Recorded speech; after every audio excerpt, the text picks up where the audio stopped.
Desliga o ruído, ligue-se aos factos. Este verão, o Observador tem para lhe oferecer 10 estadias em hotéis de luxo. 2 noites, 2 adultos. Aproveite a nossa promoção e assine o Observador com até 50% de desconto em observador.pt. Desliga o ruído, ligue-se ao essencial.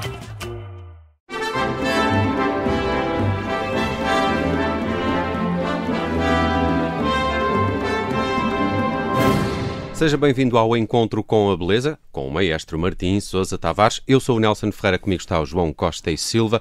Martim, como estás? Olá, Martim.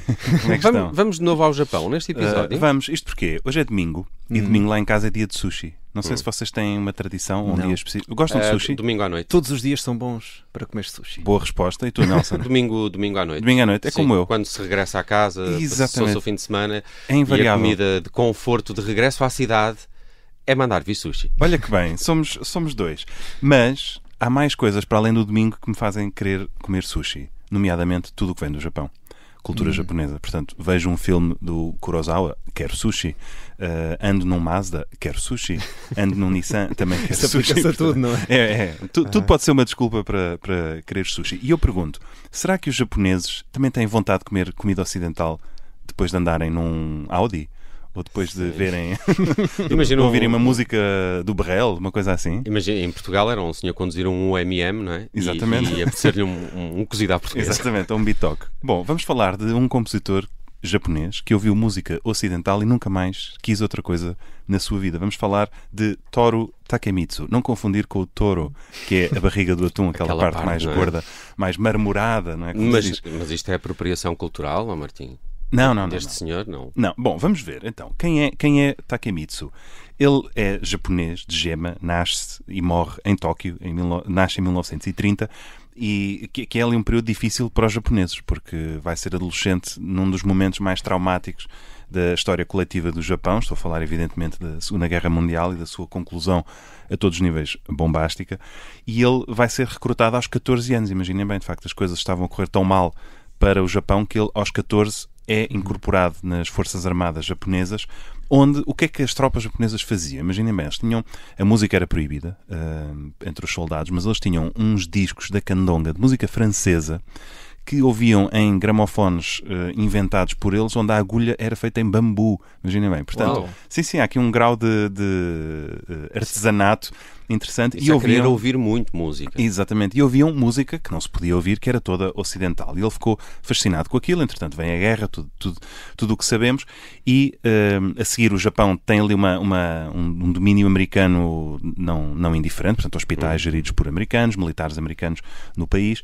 E ele vai acabar por trabalhar para os americanos, mas fica doente com tuberculose. Enfim, passa imenso tempo num hospital gerido por americanos, onde a música, evidentemente, era americana. Portanto, são os anos do rock a aparecer e das swing bands, e ele, fascinado com aquilo tudo, e diz, esta é a vida que eu quero fazer. Agora, como eu sou japonês, não há sítio para estudar isto no Japão, ele vai ser completamente autodidata. Estamos a falar de um tipo que vai atingir a grandeza sem nunca fazer uma aula formal, portanto, tudo tirado do ouvido.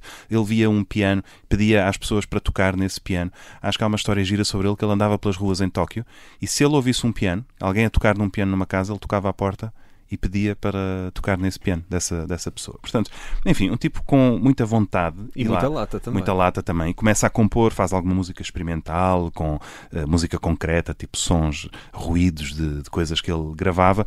Mas ele tem a sorte de, nos anos 50, o Stravinsky faz uma visita ao Japão e vai à rádio japonesa e querem-lhe mostrar, assim, tipo, os novos compositores japoneses, o que é que eles andam a fazer. E, sem querer, por engano, metem uma composição deste tipo. Um disco que estava mal catalogado ou assim, e aquilo começa a tocar e dizem, desculpe, não era isto que queríamos ouvir. E ele diz, não. Deixa lá isso tocar.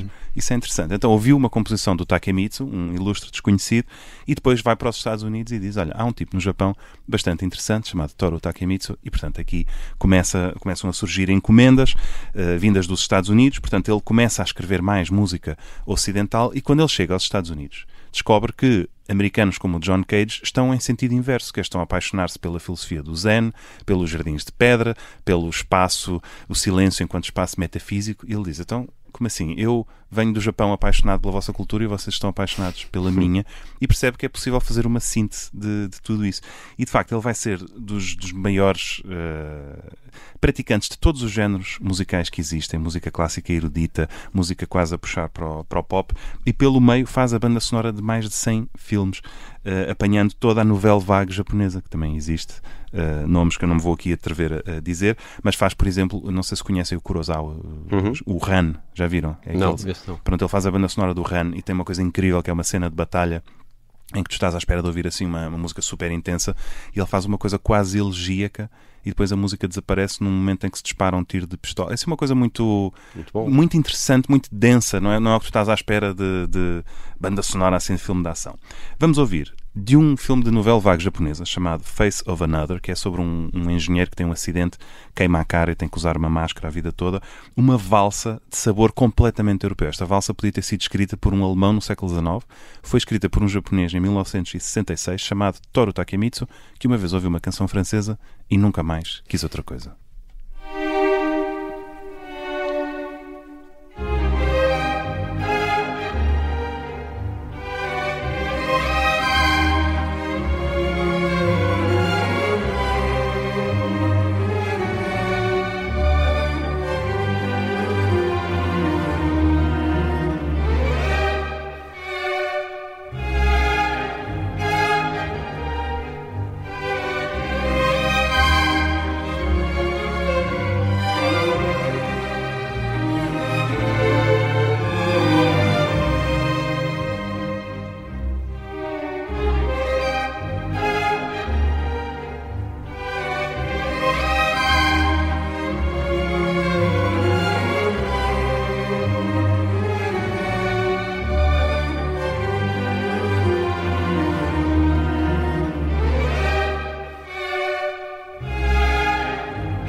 Adorei isto. Também gostei muito. Eu gostava. Bom, agora já queimei esta carta, mas garanto-vos que se eu fizesse uma prova cega, como se faz aos sommeliers, não é? Que vinha este de olhos fechados. Se eu desse isto a um músico clássico profissional treinado, ele quem ia é que dizer que era escreveu de isto? Viena. Ia dizer que isto era de Dvorak, provavelmente. 1880, 1890, ali na zona do que é hoje a República Checa. Eu estava aqui a ver que ele era um fã de Debussy, olhava para ele como o mentor da sua carreira. Exatamente. E é engraçado perceber que ele não teve essa formação. Não é? Sim, eu próprio não consigo entender como é que um autodidata, porque uma coisa é de sacar uns acordes à guitarra ou ir ali ao piano e tocar só nas teclas brancas. Outra coisa é isto. Isto está aqui um grau de sofisticação altíssimo. Há uma coisa que esta música também me fez sentir, que é o quão bom é certo cinema japonês e quão mestres eles são a criar drama e a manter o drama. Sim. Mesmo sendo uma coisa que parece uma valsa europeia, eu imagino isto num filme intenso japonês, sim, com imagens a preto e branco e esse lado muito dramático, os japoneses conseguem fazê-lo muito bem, não é? Então não? Pode ter sido também por São essa incríveis. história toda. Está aqui a prova. E inventaram sushi. Para além de tudo isso, tu podes ver um filme japonês a comer sushi. Exato. O que é que Sim. pode ser melhor do que isso? E ouvir música de um senhor chamado Toro. Exatamente. Takemizu. Sim, Takemizu. estás a ver? Está tudo take aqui. miso. Muito bem, encontro com a beleza esta semana com o Martim Sousa Tavares a dizer que os japoneses dançam valsas. Acho que conseguimos provar que sim, dançam sabem, e fazem-na da melhor maneira. Para a semana estamos de regresso com um outro encontro com a beleza. Um abraço, Martim. É sempre assim.